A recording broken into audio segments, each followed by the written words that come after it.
Professor Fay here with your anatomy lesson of the day. Today I'll talk you through drawing a multipolar neuron. So I've got some of the structures of it listed out already here, and we're just going to start by drawing in a cell body of a neuron. And we'll add in some dendrites. And on those dendrites, I usually put a few little X's on the ends of them just to show that they're kind of branched. So then we'll put in an axon here. And go ahead and draw in some axon terminals and add in some synaptic end bulbs. All right, so to recap, the dendrites are these little gray things, the cell body is the black circle. Why don't we put a little nucleus in there? Then the axons, the orange line, the axon terminals are the blue, and the synaptic end bulbs are the green.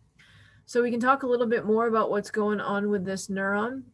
We can say that in the dendrites and cell body area of the neuron, we can find mechanically gated and ligand gated channels. These channels are going to be important in forming graded potentials. And then we can also say that in the axon and axon terminals area, we'll see voltage gated channels. And these will be important in forming action potentials.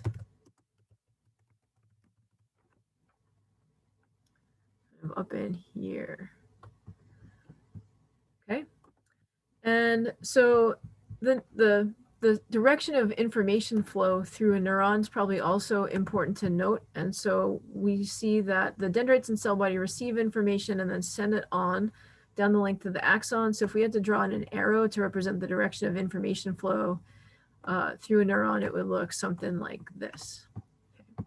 So as information passes through the neuron, the next thing in line would probably be you have a few choices actually. So it'd either be another neuron, which I'll just draw kind of a quick one out here, right? Or maybe it would be a muscle, a little muscle cell there. Or maybe it would be a gland cell, right? And so basically synaptic vesicles are in these synaptic end bulbs.